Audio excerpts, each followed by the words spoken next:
Hey there gamers, welcome back to the Board Game Co channel, and today we have a preview of Solarion Foundation of Empires. Hey there gamers, it's Professor Meg here, and welcome back to the Board Game Co channel.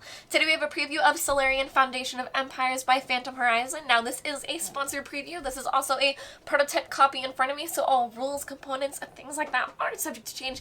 And this is a current crowdfunding campaign, so you can check out the link down below for everything that they have planned.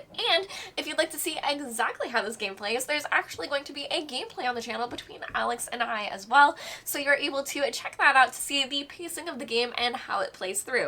Because this is a game that you're going to be playing over the course of 3 different phases, all for galactic dominance. You're going to be playing as these very asymmetric factions where you're playing as all these different alien races, and you're going to be trying to maneuver your ships around the universe, the galaxy, and you're going to be exploring different tiles, attacking each other, and trying to populate these different planets by placing out your colonies, because ultimately spreading out your different faction into the board and populating all of these different areas is going to ultimately reward you, because players are going to gain victory points at the end of each of the 3 phases, and then you'll go through endgame scoring as well, so you're going to get points in a couple of different ways, and then after that you're going to see who got the most at the end of the game.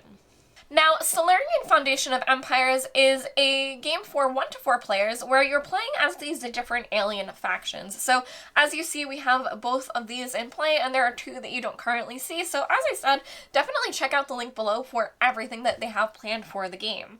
But with this board here, you can see the pacing that players are going to go through throughout the game, and as you may have noticed from this market down here, this is going to be a deck building game. So players are going to be using their ships to hopefully populate around the board, but you're going to be using this deck building element as well to generate a lot of your actions. So you do have actions that are inherently available to you on your player board, but you also have your different actions that you're going to be able to gain as you start developing your deck, because players are going to have their classic starting deck as you would with any deck building game.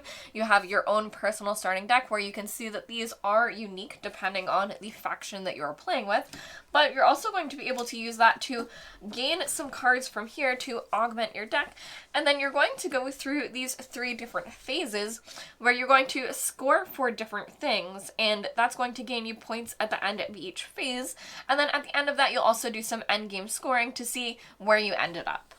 Now, before we go through the different player actions, I'm just going to go over the board so you understand a little bit more of that. So you're going to have these different sectors that players are going to be moving around from, and you have your starting home tiles. So each of the players have their own home planet that they are starting off from, and these question mark tiles here are going to be exploration tokens. So those are going to be tokens that are going to grant you some bonuses, which I will go over what those are in a bit, but that's what these are going to be, that you're going to be exploring these for a bonus. And as you can see, there are some of these alien colonies on the map. So some of these are starting here, and some planets that are going to be explored and discovered are also going to have these, but that presents a threat that players are going to have to take out to be able to colonize that particular area. Whereas you can see over here, this planet is completely empty, meaning that it could be colonized without having to take someone out of that particular area. Now, players are also going to be able to fight with each other, but there's going to be these warp gates that you have to move through as well. So you aren't able to just move from one sector to the other. You have to move through these warp gates. And with that, something that's going to come into play is the types of units that you have. So they're going to be the freighters, which are these ones with the eye symbol. For this player over here, it's these over here.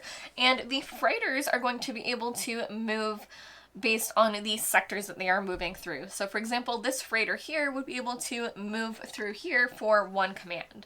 However, for anything else, it's going to cost based on these warp gates here. So for example, for this dreadnought to move through this area, it would cost them 3.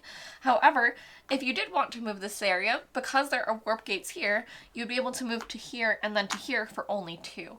So that's something just to pay attention to within the different sectors, is that there are going to be the warp gates, as well as these exploration tiles, the planets that are already there, and the planets are going to have different types. So within the planets, there are red ones that are going to provide resources for you every round, which is going to be $1, as you can see here.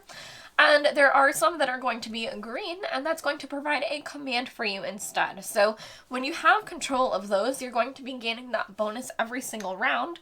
Whereas there are the ancient planets, which are going to be these blue ones, and those are going to score during every phase. So we will go through the different phases and what will score for each, but that's something that will score during those phases.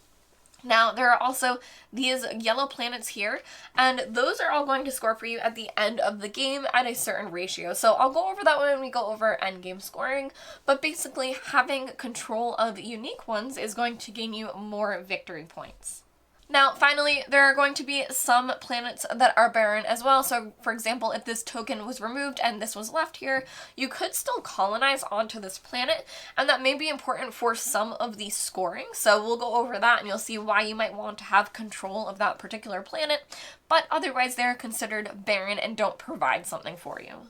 So with that, I'm going to walk you through what your player board is going to look like and the actions that you have available to you on your turn, because once you understand that, if you're familiar with deck building, you'll understand the general pacing that players are going to be able to draw their hand of 5 cards, play out all of their different actions that they choose to do before passing on to the next player.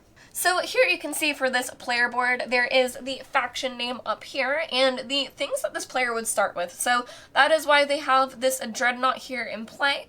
There are your freighters, your dreadnoughts, as well as your interceptors, and your dreadnoughts are known for attacking.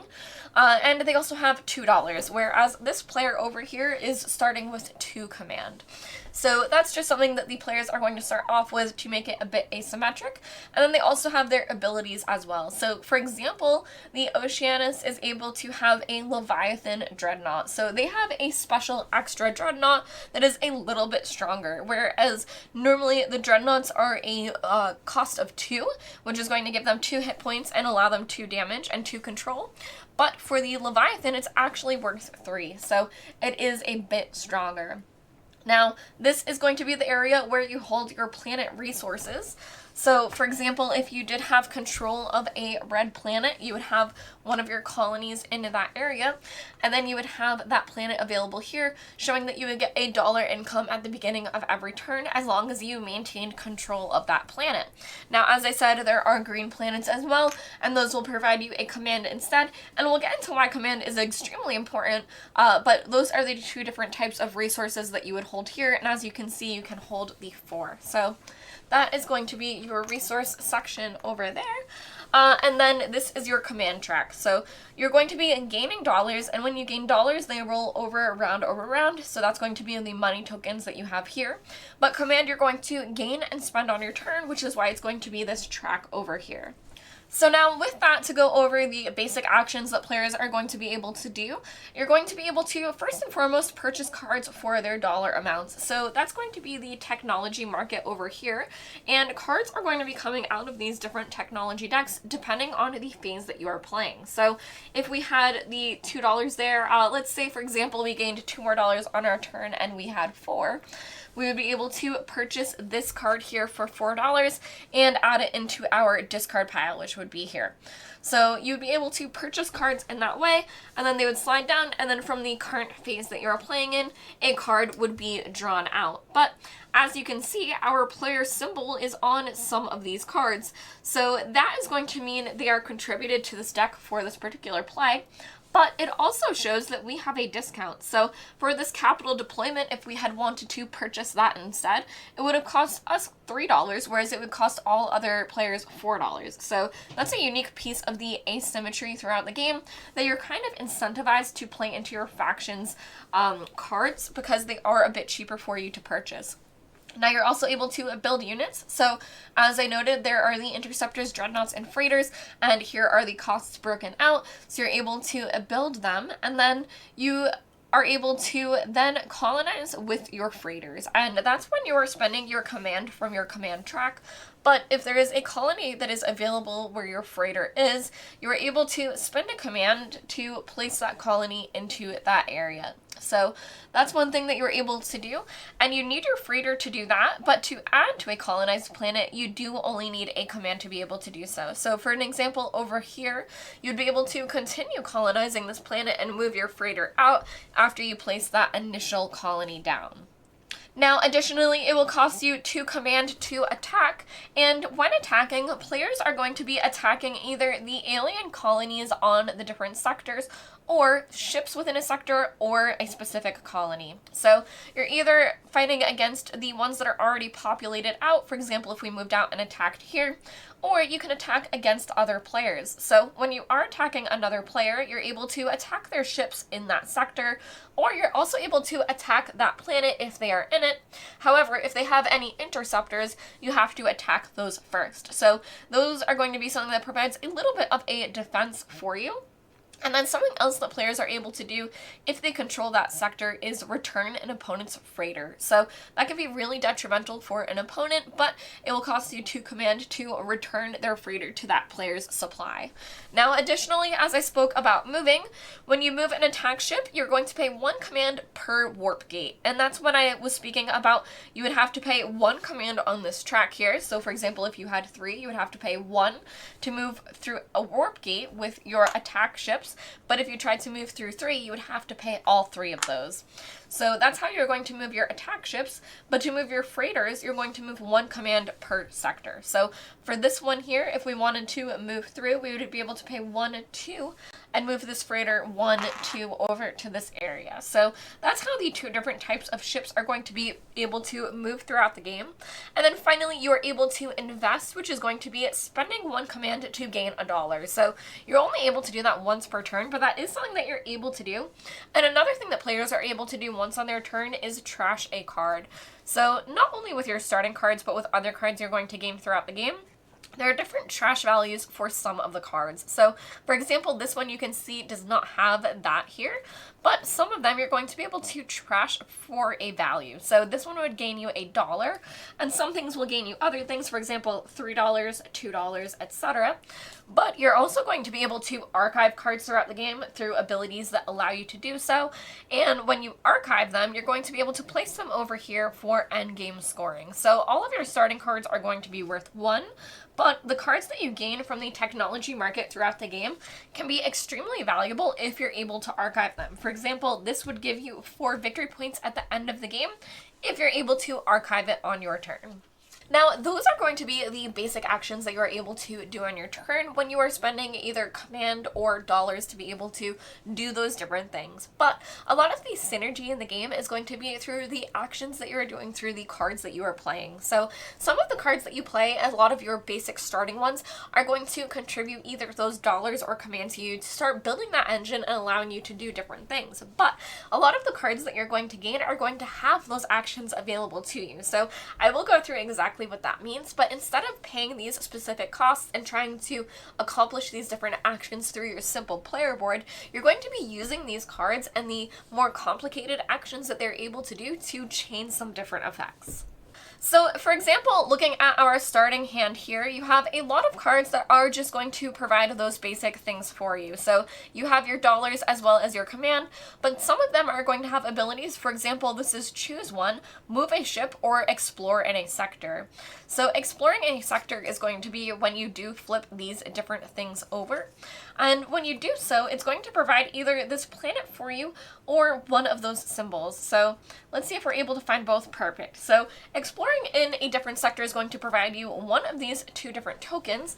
And for these, it's going to provide a planet. So just to show you the variety that it's able to provide, but they're going to be all different types of planets that are going to be able to populate in that specific area.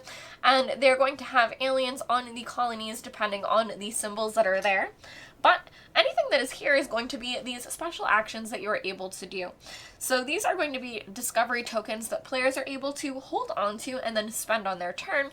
And then because of that, this would go away and create a barren planet. So in this instance, a planet would actually be placed over that particular area. But for here, this would be a planet that players are able to inhabit. Now, to take a look at what some of these special actions are going to be, one of them is going to be archiving, which is what I noted when you play a card over here to your archive for some victory points at the end of the game, or movement. Some of them are going to be attacking, things like that, but they're all going to be special bonus actions that players are going to be able to use on their turns. Now, taking a look here at the more advanced cards from the technology deck, for example, this one is choose 2 times, build a dreadnought, and move one of your dreadnoughts. So that's a way that you're going to be able to do it without paying the costs of the basic actions, and you're going to be able to accomplish 2 actions with only 1 card. Now, this one is draw a card, select a card in your hand or play area, give the selected card's trash value, then archive it. So that's an example of where you're going to be able to archive the card, gain the trash value, and draw a card to replace it. So that is a pretty strong card as well. There are other ones that are going to enable you to attack, as well as ones that are going to help you with just gaining a lot of command or things like that at specific times. So a lot of these cards are going to really boost the actions that you are doing, and that's going to incentivize players to also trash their cards that are in their basic starting decks, because you're going to want to enable yourself to draw these cards even sooner. Now, the piece of play is that on a player's turn, they're going to have their 5 cards available to them to accomplish as much as possible. So you're trying to gain dollars and command, as well as using those cards that give you actions that you're able to do. And you're going to start working toward the different scoring for the different phases. So you're going to be going back and forth with players taking their turns, playing out their cards until they're satisfied with all the actions that they have taken. But the phase is going to end when the technology decks run out. So I'm going to go over what that looks like now, because that's when players are going to score at the end of each phase, meaning that you're going to be working toward these goals to try to get these victory points for yourself, as well as working toward that endgame scoring. Now, when the last card for a phase is placed out, that's when you're going to trigger the end of that phase, and that player will score at the end of their turn, and then the next players after that will be able to complete their turn before scoring as well. So for phase 1 here, you can see that it's score 2 victory points for each sector with at least 1 of your colonies. So we would already be scoring 2 victory points here, and depending on where we're able to spread out, we'd be able to gain victory points from that. You would score your ancient planets, which is going to be these blue planets here for the victory points that are on them, and score the outer sectors, which are going to be these outer ones over here, and you're going to be looking at control. So you're going to have strength depending on the ships that you have, as well as your colonies, but you're going to score for those 3 different things, taking victory points before moving on to phase 2. Phase 2's scoring is score 4 victory points per discovery token you have next to your player board, which is going to be those tokens over there, incentivizing players to hold on to them for the end of that phase. Again, you will score the ancient planets, and then you will score the ring sectors instead, which is going to be this ring here. And then finally, for phase 3, it's going to score 2 victory points for each planet you control where all spaces are occupied by your colonies. So, for example, in this one, there is only 1 spot, so we occupy all spaces there. However, the ones that have more spaces, you would have to occupy even more of it. And then score the ancient planets and score the nucleus sector, which is going to be here. Now, these are going to be variable, so this will change out depending on the game that you're playing. And another thing that's going to be variable is the layout that you start off with. So this is the main board, but there are tiles within the game as well that you're able to place out and have this be variable depending on the game that you want to play with. Now, finally, at the end of the game, players are going to get points for all of the colonies that they were able to destroy, both other players as well as the alien colonies. So when you do destroy them, you'll place them over in your play area and score victory points for that at the end of the game. You'll also score for your archived cards for their archive amount, which is going to be a whole lot better than just having them at the end of the game, but you will score for your technology cards, where you'll get 1 victory point for all of your starting cards and 2 victory points for anything from the technology decks. So it is still worth victory points for you at the end of the game, but ultimately if you're able to archive cards, that's worth even more for you. Now, finally, for the yellow Solarion planets, you're going to score depending on how many you have. So if you only have 1, you'll score 4 victory points, but if you have at least 5, you would score a whopping 40 victory points. So for 1, 2, 3, 4, 5, you would score 4, 10, 18, 28, or 40, meaning that spreading out and getting control of those planets can be extremely important toward the end of the game. Now, finally, you'll take all of those victory points and add them with anything that you have gained throughout the game at the end of the different phases, and add that up to see all of the different totals to see who has won the game. In Solarion Foundation of Empires, players are going to be racing not only to explore this different galaxy, but to become more efficient, because you have these different phases that you're going to be scoring, meaning that you know exactly what you want to be working toward and where you want to be for the end of each phase. But a lot of the efficiency in the game and where it's really going to come down to are the different cards that you're able to purchase. And reminder, as I said, depending on the faction that you're playing, you're able to purchase some of the cards a little bit cheaper, meaning that you're even more efficient, because it really is going to come down to how many actions that you're able to get each turn.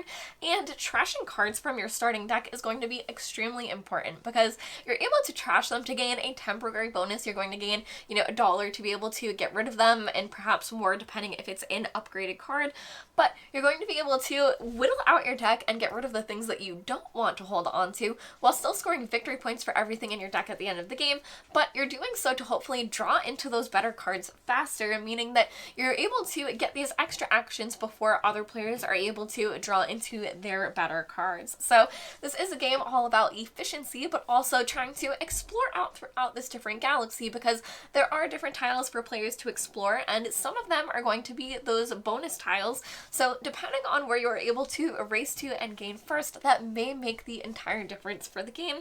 And ultimately, attacking other players is going to be a strong benefit as well, where trying to figure out the different types of ships that you have is going to be a little game for you as well, to decide if you want to be a bit more offensive and race through the galaxy, or perhaps have some interceptors where you're playing a little bit more defensively, but you have more ships in play. So this has been a preview of Solarion Foundation of Empires. You can check out the link down below for everything that they have planned. As I said, there is a playthrough on the channel between Alex and I, so be sure to check that out.